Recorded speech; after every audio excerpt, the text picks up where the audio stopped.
if people want to watch movies like this and continue to consume content that isn't preaching a message to them and jamming a sort of a secular worldview down their throats, then they have to support a conservative economy. If you haven't heard yet, get your popcorn ready because Daily Wire is now in the movie business. On this very exciting episode of the Sunday Special, I'm delighted to welcome Dallas Sonnier, the producer of Daily Wire's first film, Run, Hide, Fight, the story of a young girl named Zoe who fights back against a group of shooters who take over her high school. Available now, only at dailywire.com. Raised appropriately enough in Dallas, Texas, Dallas grew up wanting to make it in the movies and eventually brought the movies to him, getting the hell out of LA and forming a production company right in his hometown, making Hollywood-level work outside of and unfiltered by Hollywood. Dallas started at talent agencies and management firms, repping major players in the entertainment industry. From there, he went on to found and co-found several companies and produce a staggering number of films over the last decade, including Bone Tomahawk, Dragged Across Concrete, The Standoff at Sparrow Creek, and Brawl in Cell Block 99. His newest company is Bonfire Legend, which has partnered with Daily Wire to bring you our badass new film. In today's episode, you'll hear all about how this team-up first started, plus the journey Dallas went through to make Run, Hide, Fight.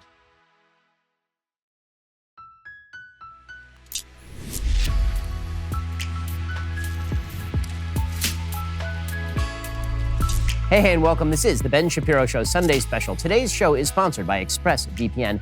Thousands of my listeners have already secured their internet. Join them at expressvpn.com/Ben. Just a reminder, we'll be doing some bonus questions at the end with Dallas. The only way to get access to that part of the conversation is to become a member. Head on over to dailywire.com, become a member. You'll have access to all of the full conversations with every one of our awesome guests. Dallas, thanks so much for stopping by. Thank you for having me. Well, so we are about to embark on an excellent journey together. So for those who don't know, Run, Hide, Fight is now available over at dailywire.com. We're going to talk all about Run, Hide, Fight, where it came from, what the inspiration for it was. But I want to begin with you because people may not know you or your work. So how did you get into the film industry in the first place? Yeah, well, I grew up in Dallas, Texas, and loved movies. I went to the movies with my dad as a kid.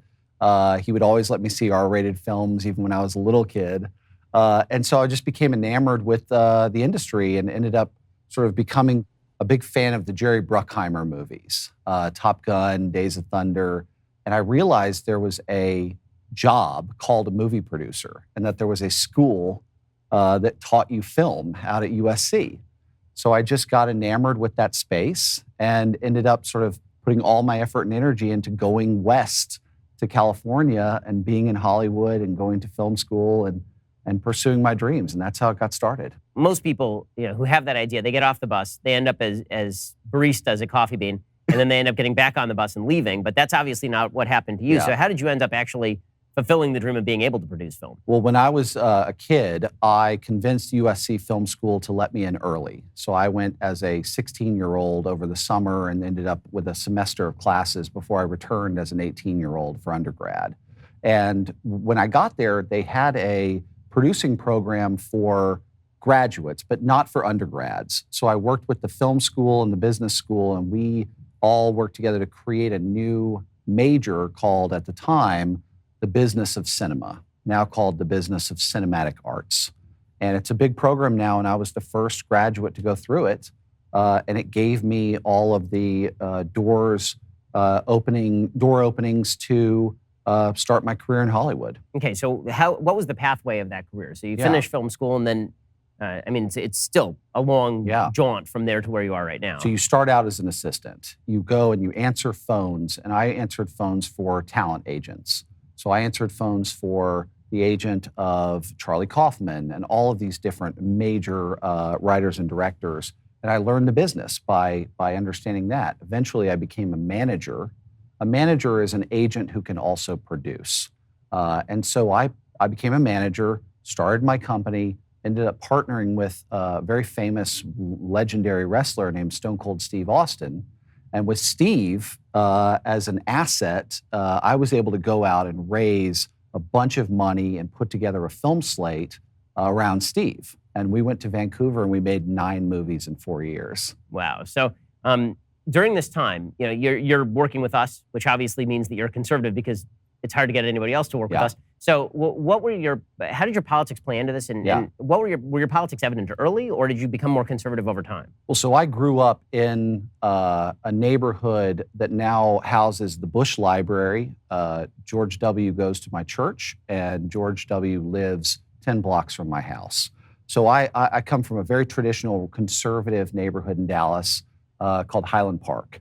And when I got to USC, it was definitely eye-opening for me to see sort of the more wide-ranging worldviews and things like that. I never changed. I went through college and my apprenticeship and becoming a movie producer always as a pretty open conservative. I avoided social media in the mid-2000s when it became a thing because I just never had time for it. So I was always openly conservative, but I wasn't necessarily projecting all of my thoughts and views onto all of my friends and their feeds and things like that. So I never changed. I was never shy about it. But back then there was more openness. There was there was willingness to have dialogue and things like that. So I just made great movies. That was my focus. And then obviously things have evolved in Hollywood quite a bit. I mean, I know a lot of folks who work in Hollywood, and the mid-2000s, even then, there was a lot of dislike for anybody who supported George W. Bush, for sure. Yeah. There are people who got blacklisted based on that alone. But it's become so much worse now. I mean, it is now to the point where if you forget about supporting Trump in the last two elections, if you so much as express one iota of dissent from the prevailing woke line, there's a chance that they run you out of town on the rail. And you can be just as liberal can be on any other issues. So how have you dealt with that shift? Well, I haven't. I've just not dealt with it. I literally have just stayed, sort of quintessentially me.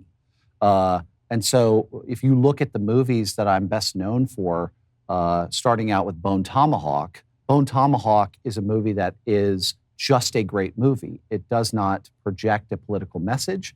There is no agenda to making the movie. It simply exists as entertainment and as a great piece of content. And so I've always been very proactive in pushing the best talents possible. When I was a manager, I helped launch the careers of Greta Gerwig, Leslie Headland, Sean Christensen, Alex Timbers, who's one of the biggest stars on Broadway in the directing community. My clients were of all different shapes and sizes in terms of political views and worldviews, but I was always consistent in mine. And so when I started to make movies, I simply made the movies that I loved as a kid, movies that I wanted to watch, because as time went on, less and less movies were being made that I could even identify with as an audience member. So in a second, I want to talk to you about the gap that has emerged in Hollywood between what people want to make and what people actually want to see, because that gap has never been wider, I think, in the history of the movies. We'll get to that in just 1 second. First, we need to talk about your online safety and security.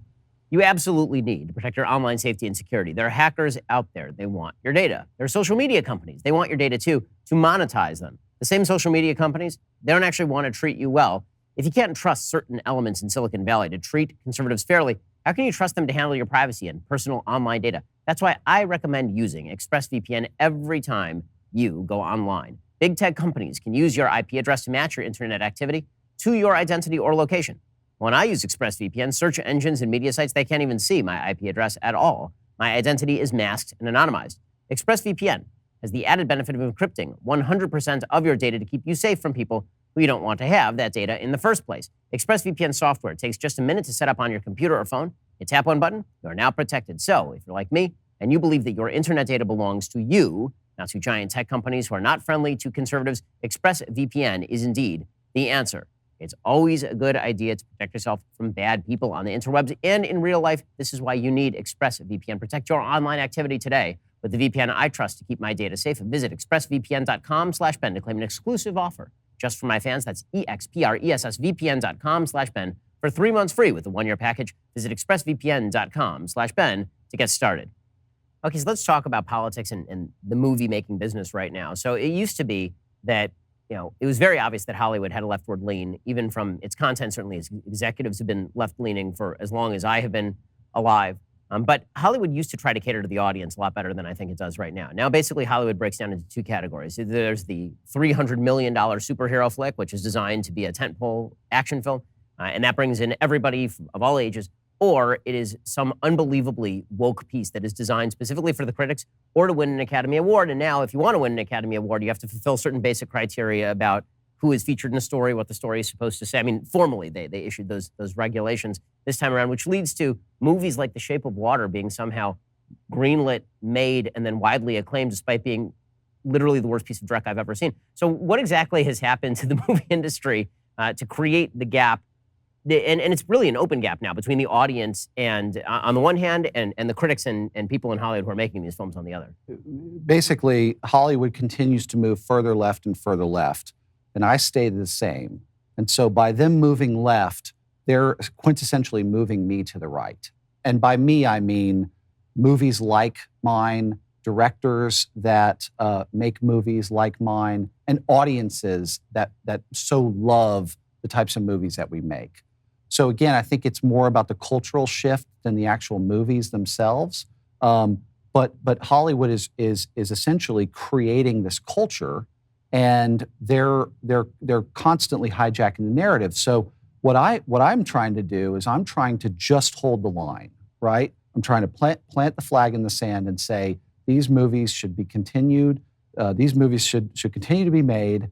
They should exist, and we should celebrate them, no matter what any of the critics are thinking or pushing back on. But I think you got to go backwards. So when I got to Hollywood, I was inspired by the Jerry Bruckheimers of the world, the Robert Evans of the world. Nowadays, they would be considered populist producers. Back then, they were mainstream and they were pushing these amazing movies and celebrated. When I got to Hollywood in the early 2000s, it was starting to become extremely corporate, right? So there was an insecurity from anyone who had a maverick attitude, and you started to become company men and women in that space. Over time, the corporate fear of getting called out or canceled by the extreme left voices, and as the rise of social media and Twitter and things like that, over time, the corporations became so afraid that they started to simply make whatever movies the left wanted them to make and was demanding of them.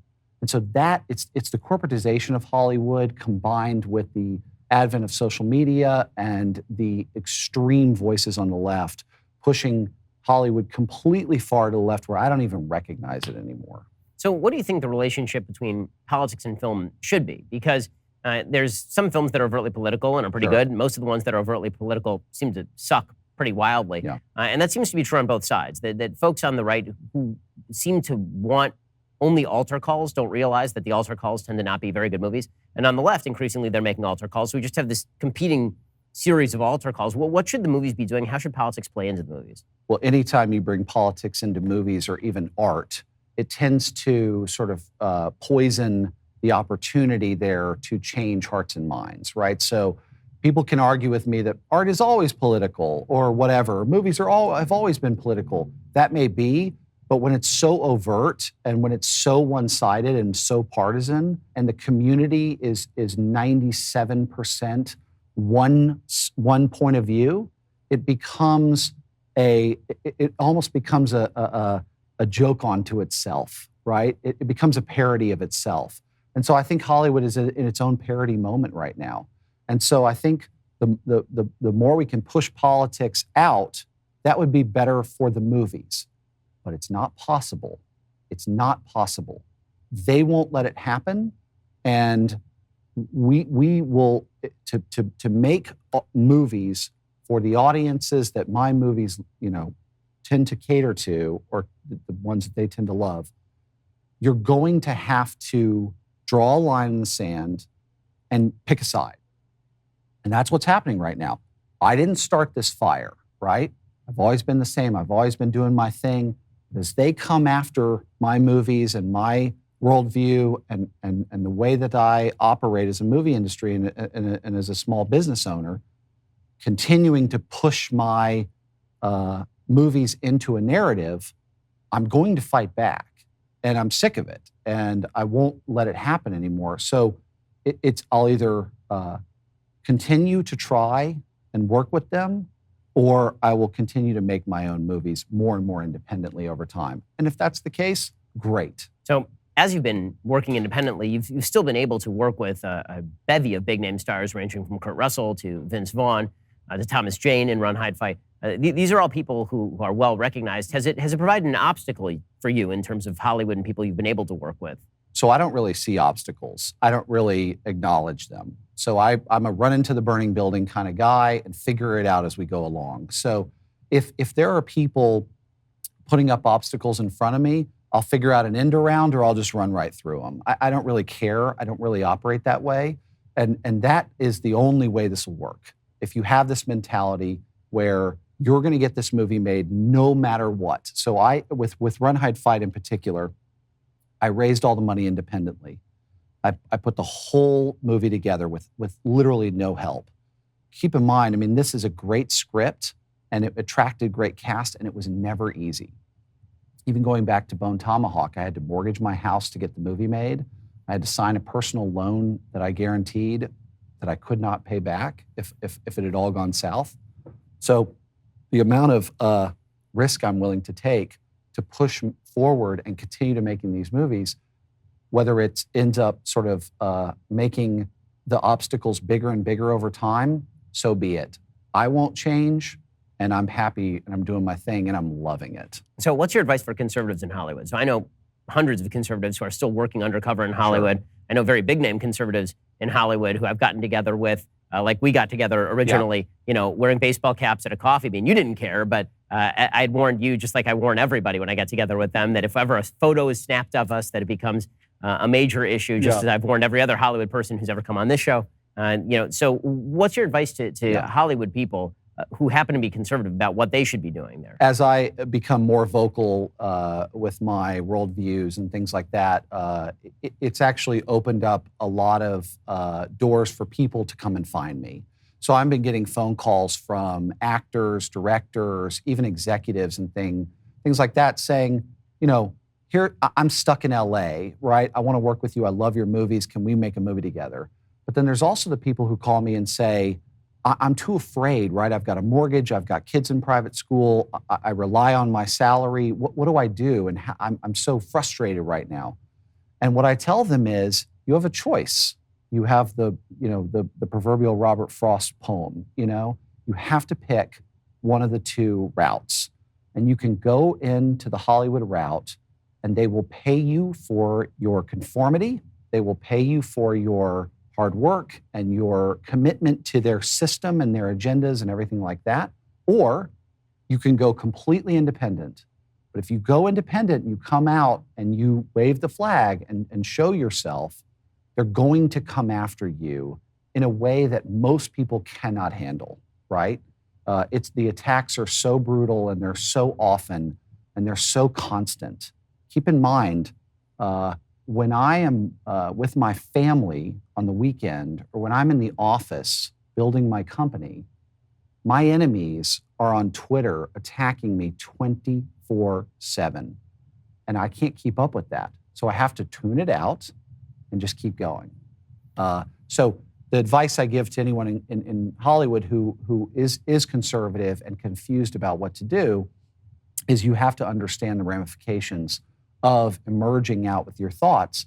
And hopefully we can take enough time to build a real competitive industry, a real conservative alternative to Hollywood that will allow people to make enough money to feed their families and have good jobs and build this industry up in a way that really 5 years ago, these movies wouldn't have been political at all. Mm-hmm.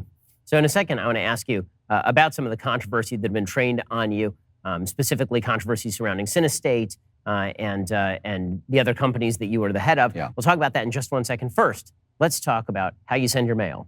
So here is the thing. You don't want to do things in stores that you can do online right now. That is the thing we learned in 2020. The internet is even more awesome and useful than we thought in the first place. Getting groceries online, movies online, doctor visits online, and of course, going to the post office online with our friends at Stamps.com. Stamps.com allows businesses to do all of their mailing and shipping directly from their computer. No need to leave your home or office or your home office. Stamps.com has saved small businesses all over the country thousands of hours and tons of money. And now you can do the same. With Stamps.com, you get the services of the Post Office and UPS directly from your computer. Plus, you get big discounts on mailing and shipping rates. Here at Daily Wire, we've been using Stamps.com since 2017. We're not going to waste our time or waste our money. That's how we remain profitable, is by making sure we are efficient. And Stamps.com helps us out. Simply use your computer to print official U.S. postage 24/7 for any letter, any package, any class of mail, anywhere you want to send it. Once your mail is ready, just schedule a pickup or drop it off. It is indeed that simple. So make 2021 the year you stop wasting time going to the post office and instead head on over to Stamps.com. There's no risk. And with my promo code Shapiro, you get a special offer that includes a 4-week trial plus free postage and a digital scale. No long-term commitments or contracts. Just go to Stamps.com, click on the microphone at the top of the homepage, type in Shapiro. That is Stamps.com, promo code Shapiro, Stamps.com. Never go to the post office again.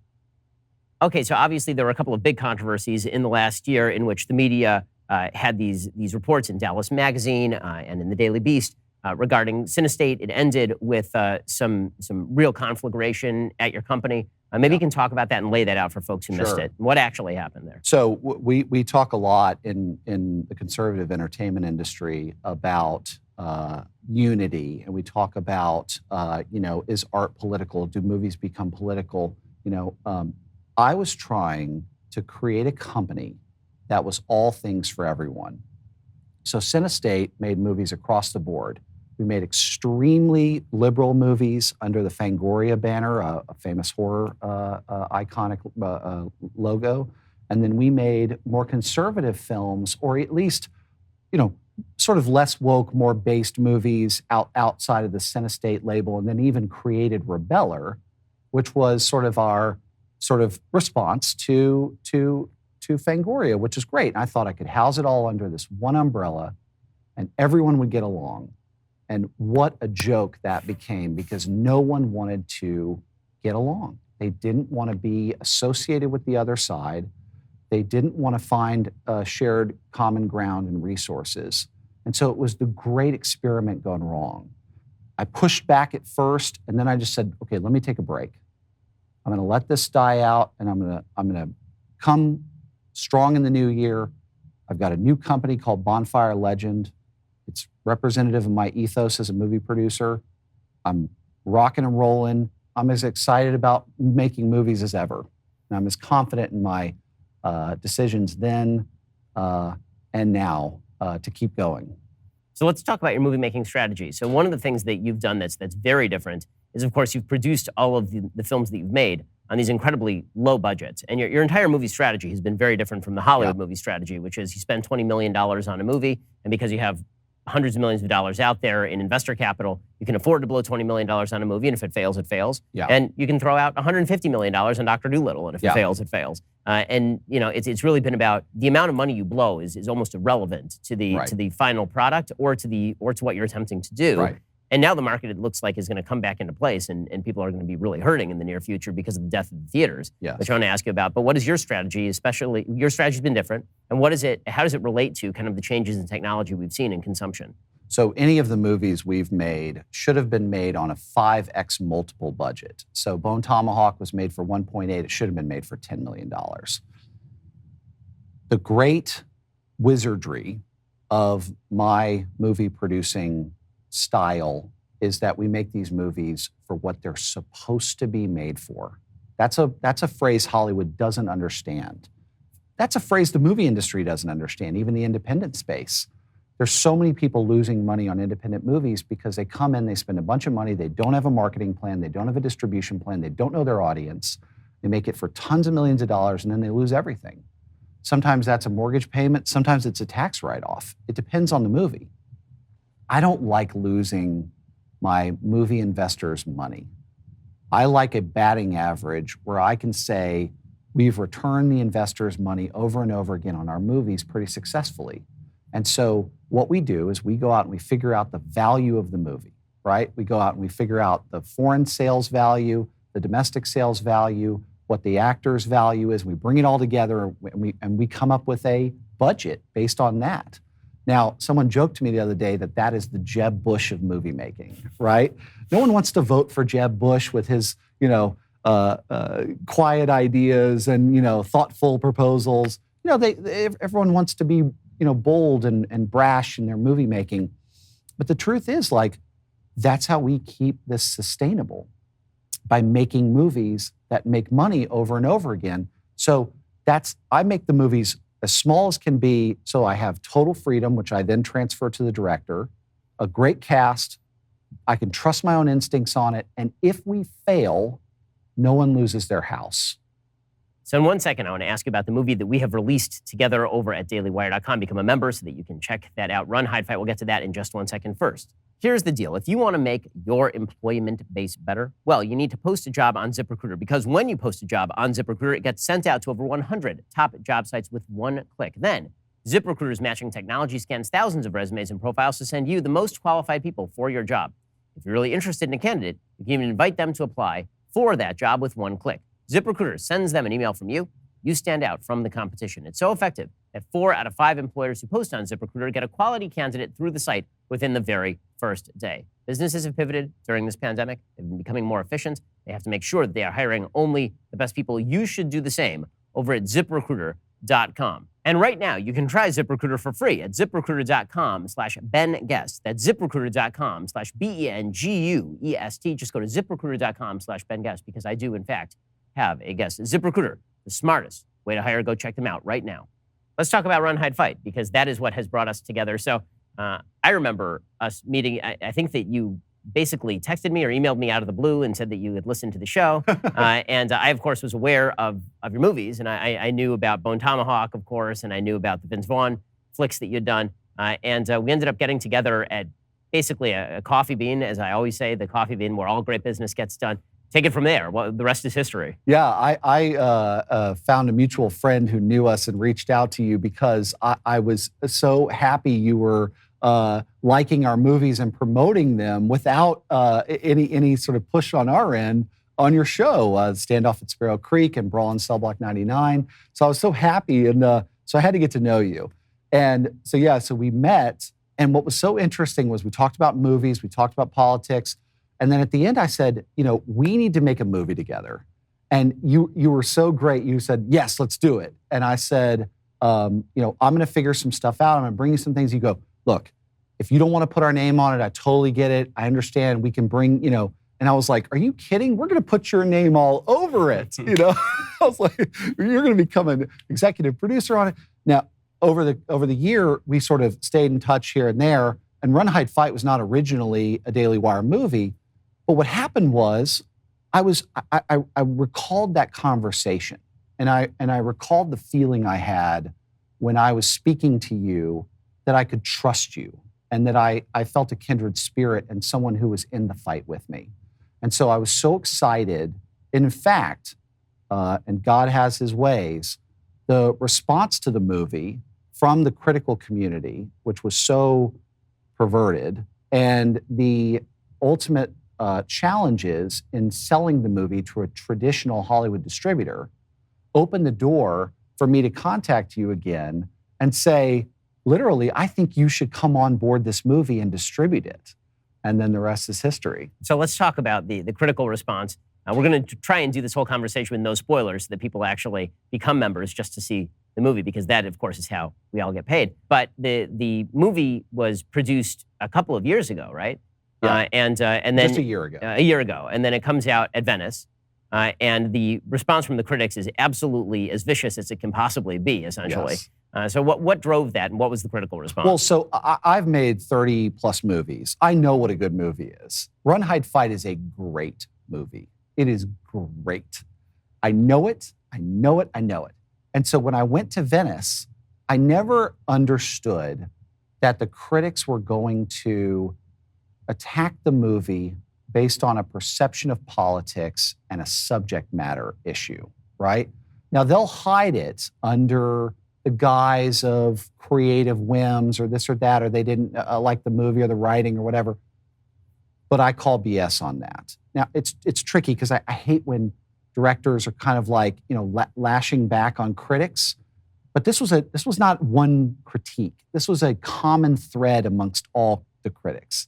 And so I'm lashing back at the overall narrative placed on these reviews, which was subject matter. And you don't review subject matter, in my opinion. People can argue with me on that. We made a great movie.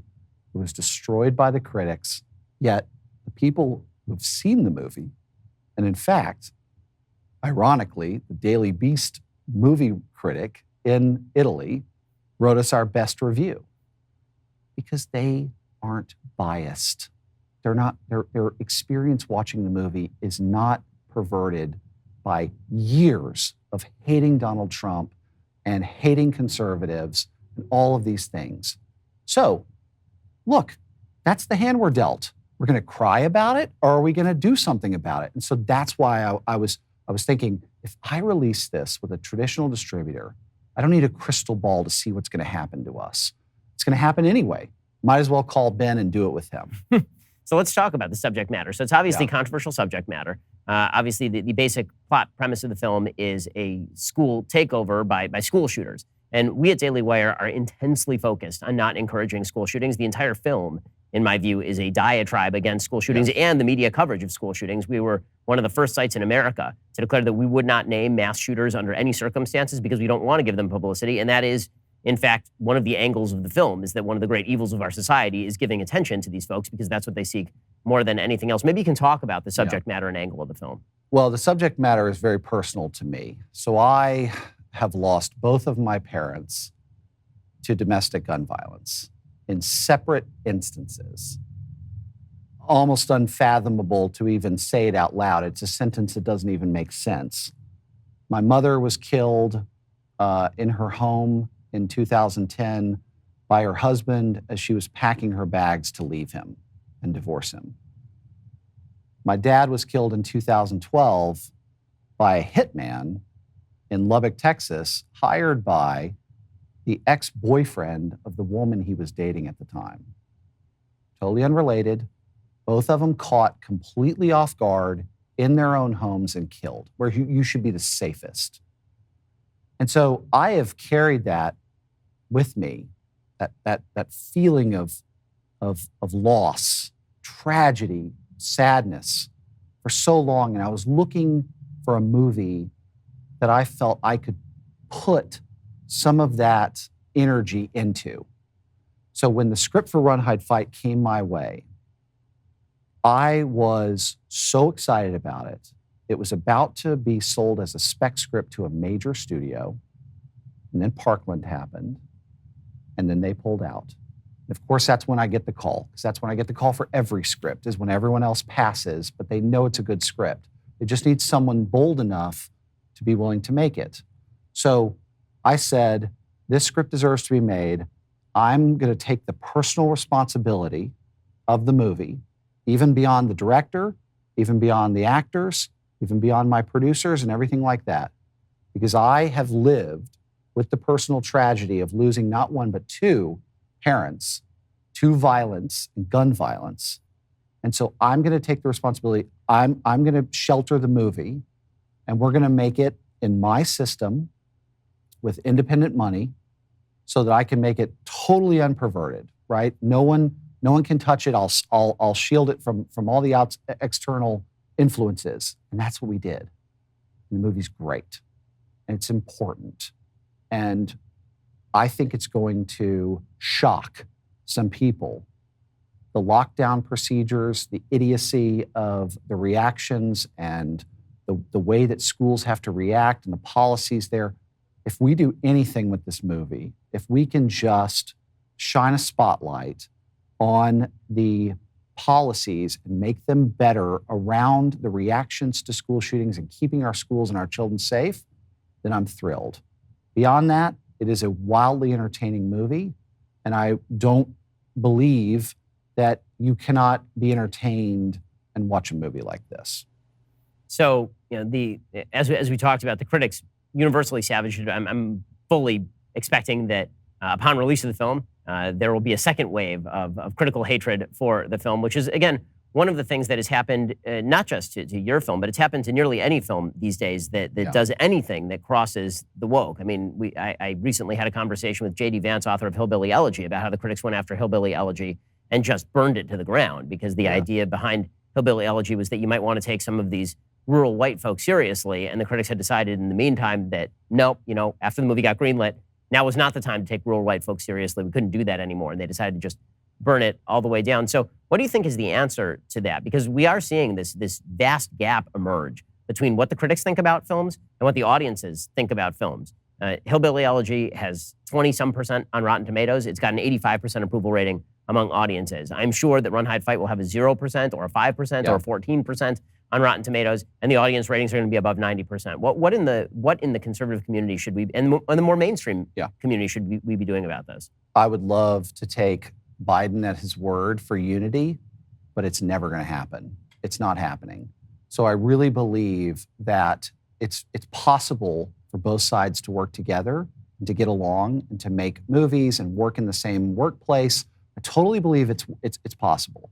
But I also think we're entering into probably an 8-year period of tribalism and people sort of going into their own corners.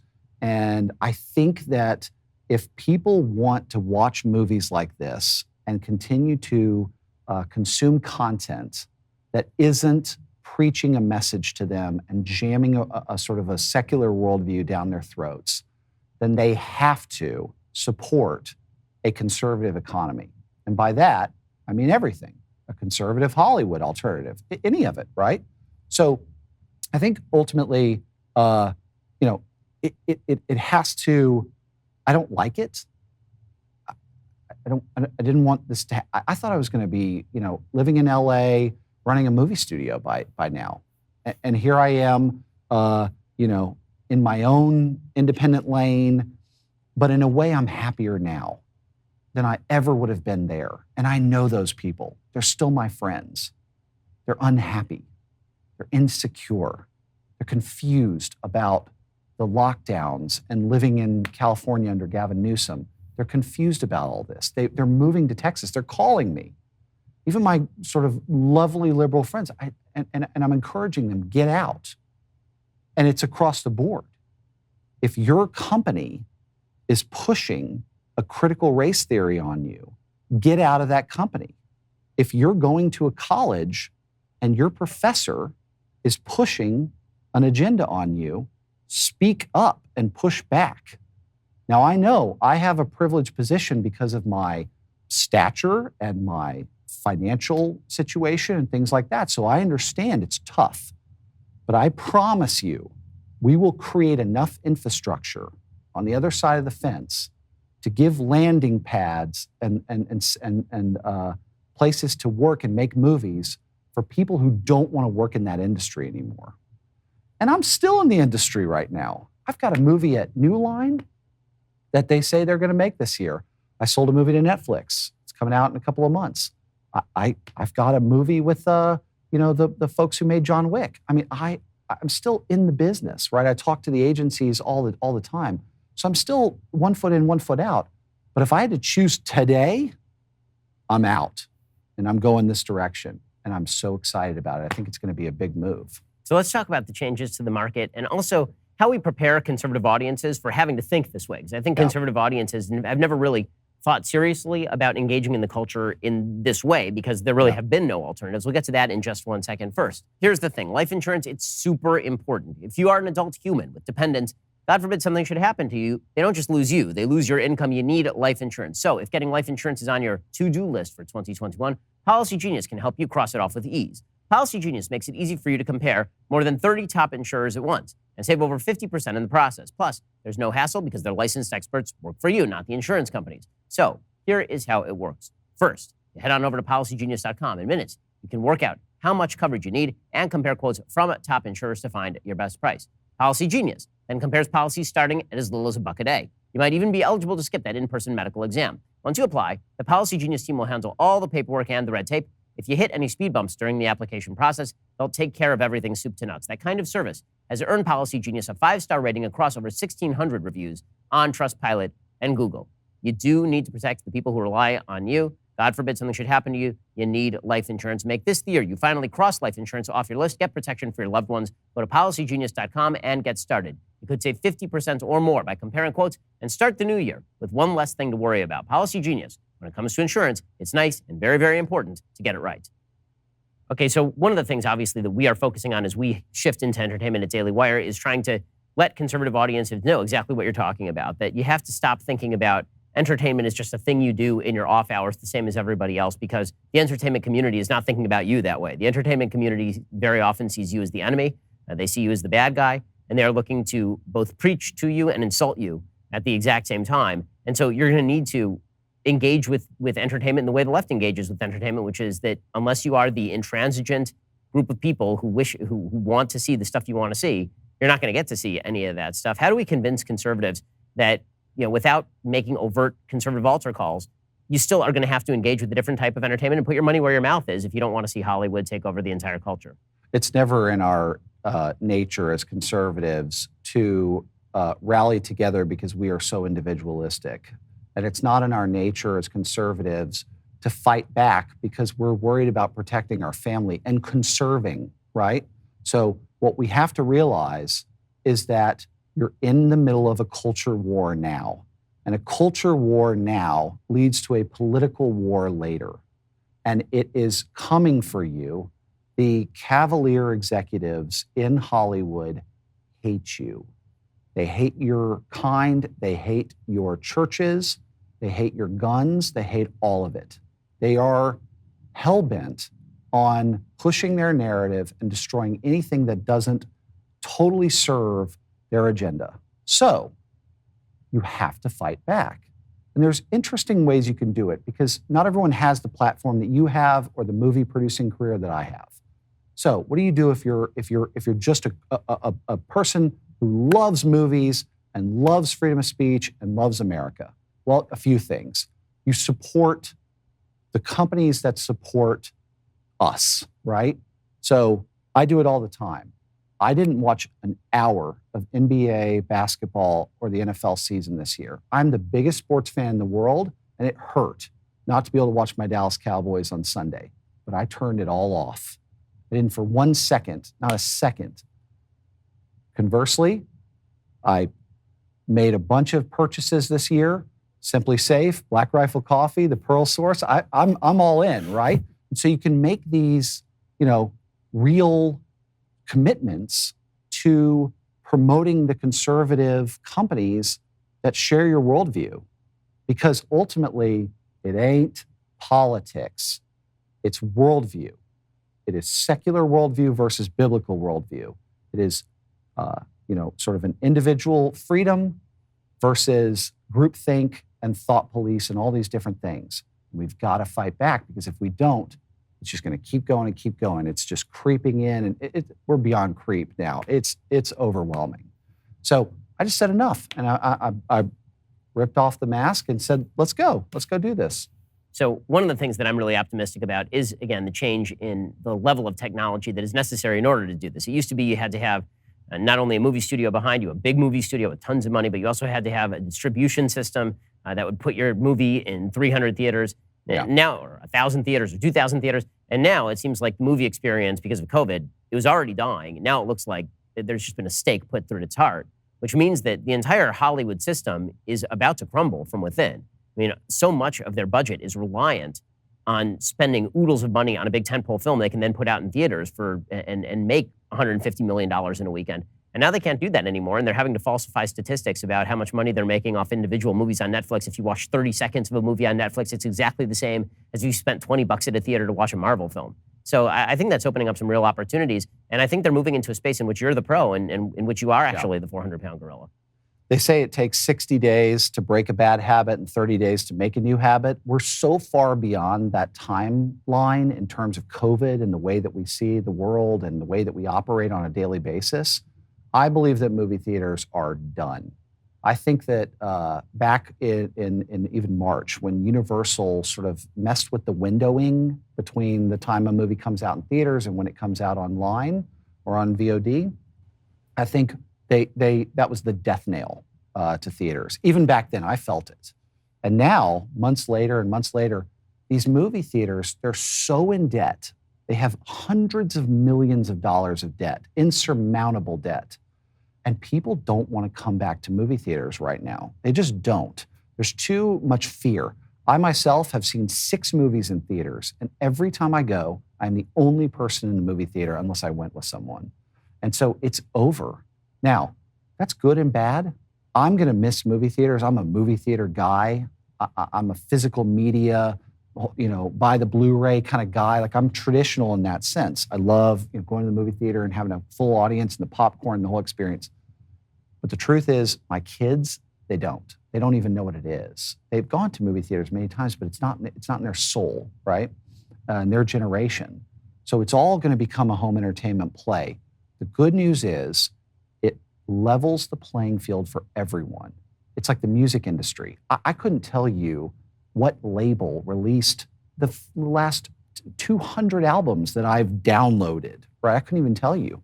So it's really important now that we put out enough content to compete with Netflix, build up that brand, servicing our audience in a way where we can get them to expect great movies from us.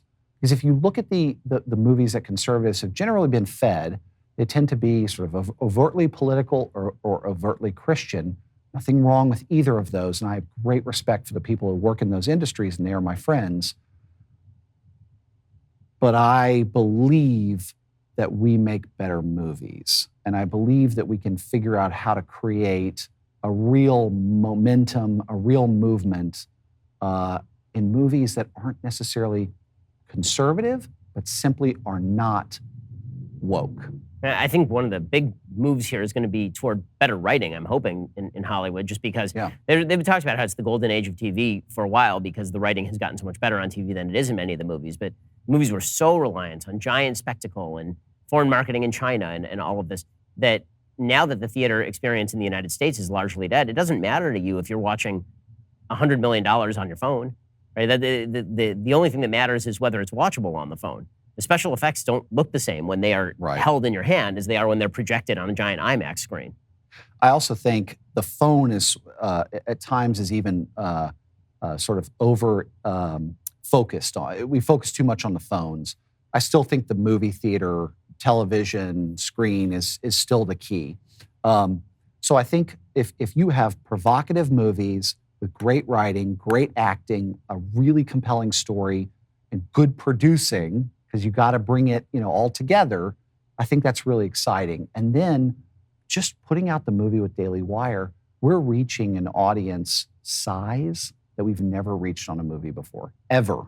Not even Bone Tomahawk, not Brawl in Cell Block 99, not Dragged Across Concrete. None of those movies in 1 week have reached as many people as Daily Wire with Run, Hide, Fight, as those movies have in their entire runs. So this is such an exciting thing, and I just want to keep doing it because, even just the trailer numbers are out the roof instantly. So your access to the audience through Daily Wire and your own show, I think, is so key because they trust you. And then if we can continue to bring them great content that is exciting and entertaining, I think that there will be a real opportunity here in the marketplace to kind of take some of the focus away from traditional big Hollywood. So in a second, I want to ask you about some of the other movies that you've made. What are your favorites? And also, I want to ask about the level of violence in the films, because the conservatives are always sort of complaining about levels of violence in films. Your films are certainly not shy when it comes to the bloodshed. So we'll get to that in just 1 second. First, let's talk about your sleep quality. It has been awesome at getting unboxing videos from so many of you who found the Helix mattress of your dreams. Helix sleep mattresses, they are the best. It's very easy. They have a 2-minute sleep quiz. You take it, and then they provide a mattress made just for you. It is fantastic. If you sleep hot, if you sleep cold, if you sleep soft, or if you need a very firm bed, Helix can make it all happen just for you. They'll send you the mattress that you've matched to. The mattress comes directly to your door, shipped for free. You don't ever need to go to a mattress store again. Helix is awesome. You don't need to take my word for it. Helix was awarded the #1 best overall mattress pick of 2020 by both GQ and Wired magazine. So just head on over to helixsleep.com/Ben. Take that 2-minute sleep quiz. They'll match you to that customized mattress. It'll give you the best sleep of your life. They've got a 10-year warranty. You get to try it out for 100 nights risk-free. They'll even pick it up for you if you don't love it. But that's not going to happen. You're going to love the mattress. Helix is offering up to $200 off all mattress orders and 2 free pillows for our listeners at helixsleep.com/Ben. Again, that's helixsleep.com/Ben. Go check them out right now at helixsleep.com/Ben. As a big fan of all of your films, I can definitely say that none of them are for kids who are under the age of maybe 15 years old. Yeah. At a minimum. Bone Tomahawk is a movie that I loved and also would not watch with my wife because she's a bit skittish when it comes to the violence, and Bone Tomahawk is definitely not skittish when it comes to the violence. So how should conservatives think about themes like that? It seems to me that Hollywood owns the space because conservatives have given up the space, and so instead of being so Puritan about the kind of stuff that people watch, we should just acknowledge what people watch and then compete in that space. I think if you look at a traditional Hollywood conservative viewer going back to the 70s and 80s, I think they liked a lot of movies that were pretty violent. All the Schwarzenegger movies, Stallone, Rambo, going back to the 70s, even with The Godfather. These are great movies. And I just think that that audience has been forgotten, right? Now, as we bring them back into the fold of watching movies, I think that there's always going to be a skepticism, right? Conservative movies tend to be too sort of overtly political, or they tend to have sort of a quality of writing that just isn't competitive. Let's fix that, right? Bring them back into the fold. Now, in terms of the violence, keep in mind, I was making movies that would go through a traditional Hollywood distributor for VOD and have no marketing. So the movies themselves were the marketing. And so I think most of the movies I was making were that violent because I needed a hook, or I needed an inflection point or something to go viral. And also just the filmmakers that I was attracted to and continue to be attracted to, their work, happened to be that.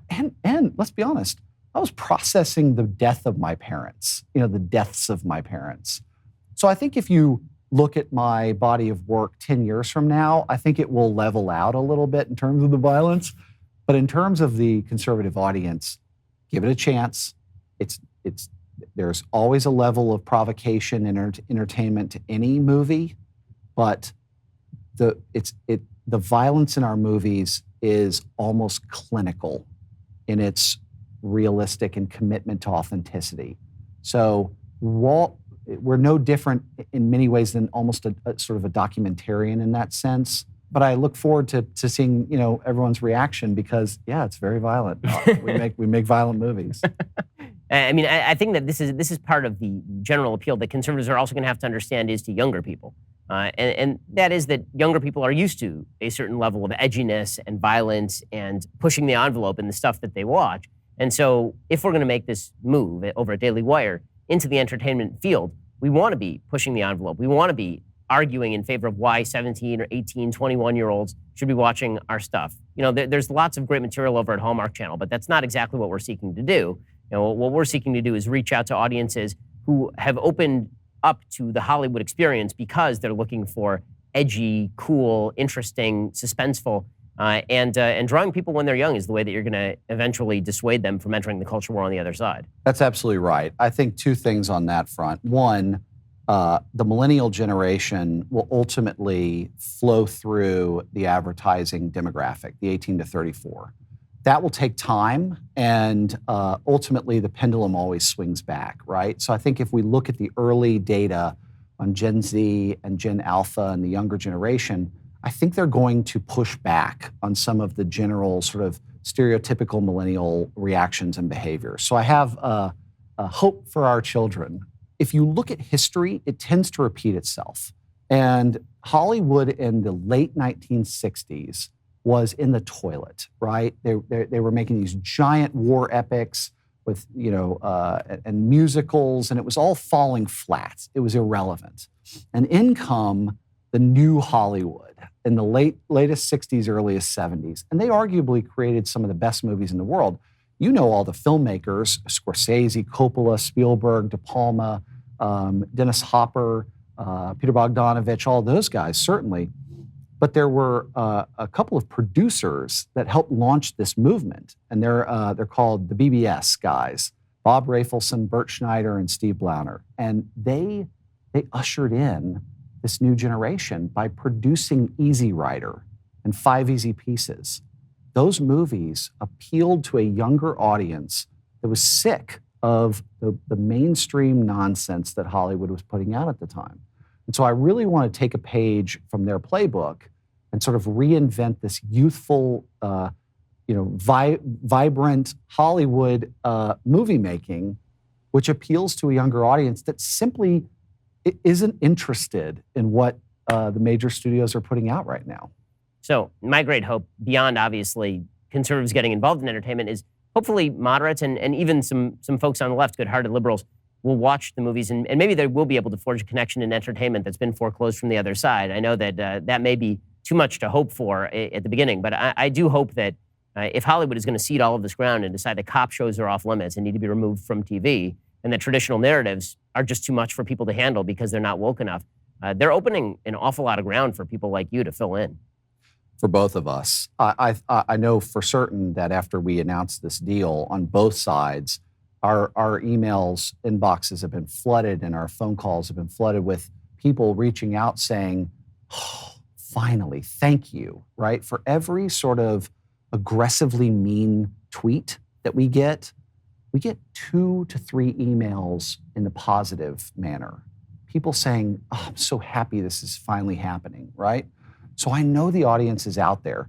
My movies do so well in Middle America. We sell out at Walmart. They have to reorder the DVDs. The DVDs, okay? It's like you wonder who are the people watching NCIS every week. And it's my aunts and uncles and cousins in Shreveport, Louisiana. Real salt of the earth, great people who I love sharing Thanksgiving with. And this is my family. This is the world I know. This is the audience I know. And they're mostly conservative and some moderates and things like that. And I think there's such an awesome opportunity to start sharing movies with them again and making movies for that audience. They're going to eat it up and they're so excited about it. Let's talk about what it was like to work on the set of Run, Hide, Fight. How did that shoot go? How was it to work with Isabel May and Thomas Jane and all the rest of the cast? Yeah, Isabel had auditioned for a movie of ours before, and I'd always wanted to cast her in something. So when I found Run, Hide, Fight and started to put it together, and when we cast the movie, I really wanted her in the role. So I didn't want to sort of push, an agenda on Kyle. So I sort of let it become the casting director's idea first, and then, over time.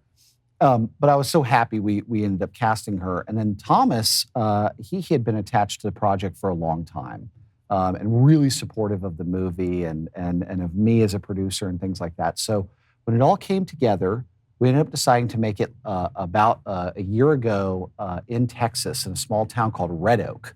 We found a middle school that was decommissioned. And it was going to be turned into a youth center. And so we had the whole school totally empty to ourselves. And man, did we blow it up. I mean, we destroyed it. With driving cars through walls and explosions, things like that. So it was a blast. It was really one of the most exciting times on set that I'd had as a movie producer because we were making something I knew was going to be a good movie and entertaining, but also something that felt really important, both for the active shooting response and trying to really sort of push that conversation into the forefront again. But also, I felt in my heart that this was a movie that I had to make personally to sort of, celebrate the legacy of my parents and their memory and sort of honor all the things that they'd done in my life. And I can't tell you how proud I am of the movie. I mean, it's just so important to me. Well, we are, of course, super excited to be releasing it with you over at Daily Wire. It's already there at Daily Wire as you watch this. Subscribe so that you can hear not only the end of this conversation, but also so that you can actually see the film right now. I'm going to be asking Dallas a couple more questions, starting with a few of his favorite movies, also where he thinks the future of the country is politically, if we can actually win this particular fight. If you'd like to hear Dallas Sonnier's answers, you have to be a Daily Wire member. So head on over to dailywire.com and click subscribe. You can hear the rest of our conversation over there. Well, Dallas, thank you so much for stopping by. Everybody needs to check out our newest film, Run, Hide, Fight, available right now only at dailywire.com. Dallas, thank you so much for joining the show. It's great to see you. Thank you for having me.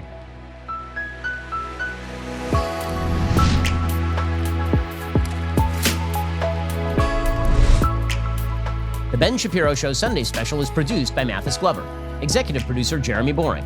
Our technical director is Austin Stevens, and our assistant director is Pavel Wydowski. Associate producer Nick Sheehan. Our guests are booked by Caitlin Maynard. Editing is by Jim Nickel. Audio is mixed by Mike Coromina. Hair and makeup is by Fabiola Cristina. Title graphics are by Cynthia Angulo. The Ben Shapiro Show Sunday Special is a Daily Wire production. Copyright Daily Wire 2021.